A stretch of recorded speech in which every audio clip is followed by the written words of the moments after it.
I'm Todd Yeary, Senior Vice President and Chief Administrative Officer of the Rainbow Push Coalition. Much has happened during the course of this week, and I want to give you an update on some of the issues we continue to work on. First, our prayers go out to those who have experienced great hardship after Hurricane Ida slammed into the Gulf Coast on Sunday. The damage is widespread, and the current outages in New Orleans and other affected parts of the state pose a significant threat as the hot weather has returned, making the conditions much more critical for those struggling to survive. We encourage you to share whatever you can in the effort to support the relief efforts in the Gulf Coast region by reaching out to entities and organizations that focus on disaster relief in times like these. We will be joining in these efforts in the days to come to provide relief to the Gulf Coast and also to support the relief efforts in Haiti after the recent earthquake. On the energy justice front, Illinois Governor J.B. Pritzker has signed the bill that will bring energy equity to Pembroke, Illinois. The NOW law makes energy choice available to the residents of Pembroke, the predominantly African-American township that has historically been one of the most economically disadvantaged areas in the state of Illinois. 2 years ago, at the invitation of local residents and elected officials in Pembroke, Reverend Jackson and the Rainbow Push Coalition began a process of exploration, dialogue, and advocacy for energy access in Pembroke. This was not the first such effort to bring energy access to the area. For more than 2 decades, there have been conversations, starts, stops, and resistance to giving residents in Pembroke the same level of energy choice that 80% of the residents of Illinois already have to their benefit. Many of Pembroke's residents live below the standard of energy poverty, paying more of their monthly income to heat their homes with available energy sources. For many, this has meant the use of propane and wood to heat their homes in the winter.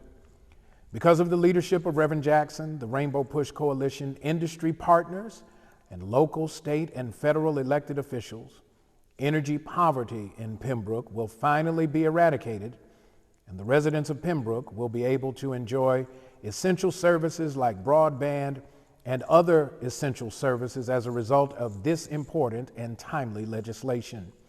We thank Governor Pritzker for his recognition of the need for energy access and equity, and we thank the members of the General Assembly, especially the Legislative Black Caucus, for their bipartisan commitment to energy justice in Pembroke.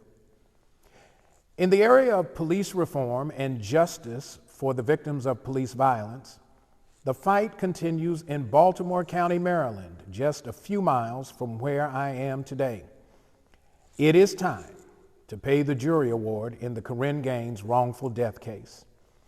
On August 1st, 2016, Korryn Gaines was shot in the back and killed while in her apartment, and her then 5-year-old son, Cody, was shot and maimed by Baltimore County Police Officer Corporal Royce Ruby after police went to her apartment to serve a warrant for failing to appear in court for a traffic ticket.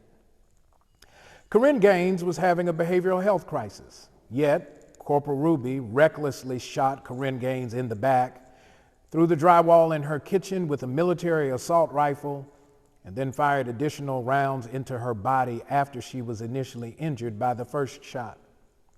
Corporal Ruby was sued for wrongful death, excessive force, and for violating the civil rights of Korryn Gaines and her son, Cody. After a 3-week trial, the jury determined Officer Ruby's blind shot into the back of Korryn Gaines was unreasonable. Korryn Gaines' son, Cody, who was 5 years old at the time, was also struck by the reckless shot. The jury also found that Cody's constitutional rights were violated. Not only was Cody present when his mother was killed, he has endured several reconstructive surgeries for his injuries and continues intensive trauma support from his exposure to the excessively violent act of Corporal Ruby, who was never disciplined, nor has ever been charged. This Baltimore County jury awarded Cody and the Gaines family $38 million, the largest jury award for a police wrongful death suit to date. However, the portion of the judgment that pertains to Cody for his injuries and trauma, almost $33 million, remains unpaid. Sources tell us that the county's settlement offer for now 10-year-old Cody's trauma and injuries was $1 million, in a total disregard of the jury's legal verdict and award. This is the kind of governmental indifference and outright hostility that says Black lives really don't matter in Baltimore County.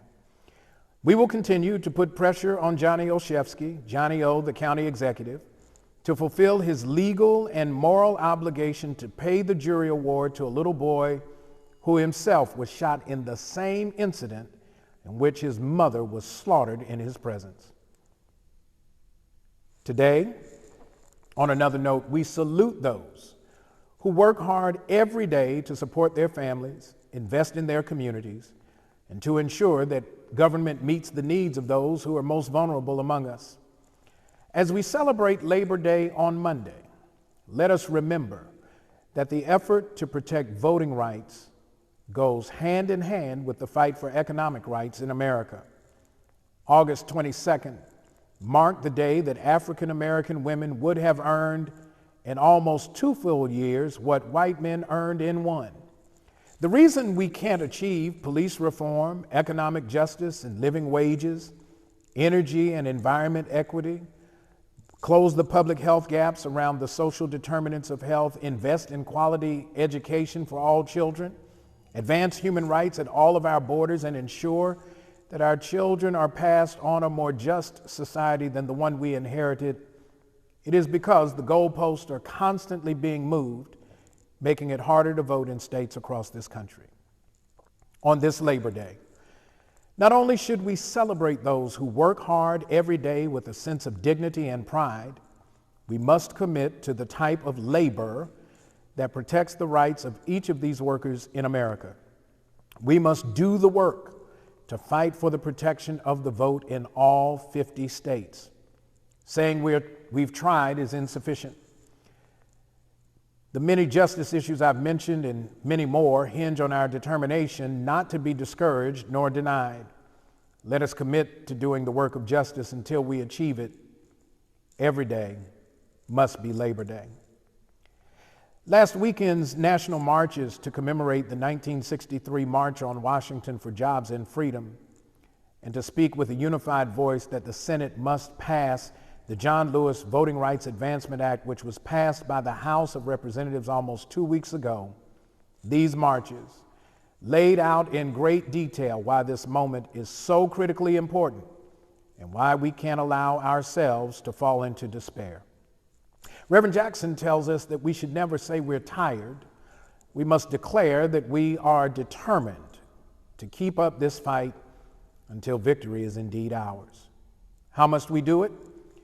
We must keep working, we must keep fighting, and we must keep hope alive. Finally, we commit ourselves to the cause for justice and freedom as we mourn the loss of our colleague, our sister, and our friend, Ms. Michelle Chambers. A native of St. Louis, Ms. Chambers spent her early career as the district coordinator for character education for the St. Louis public school system. A graduate of Southern Illinois University at Edwardsville and a member of Alpha Kappa Alpha Sorority Incorporated, Ms. Chambers loved her work, loved the people she served and worked with, and loved encouraging others. She was a character educator who taught us all by how she lived. A woman of faith, she was a committed member of her church, a beloved sister to her siblings, and a special part of our Rainbow Push Coalition family. She will be missed, but never forgotten. Rest in peace, Michelle Chambers. The works you have done indeed speak for you. Amen. It's education, it's back to school. I know you want to know, what are educators talking about? What are they working on? What are the policies that they're thinking about? Well, we have Dr. Sonia Whitaker, Dr. Donna Leak, Dr. Julianne Melville talk about the latest update on education conversations.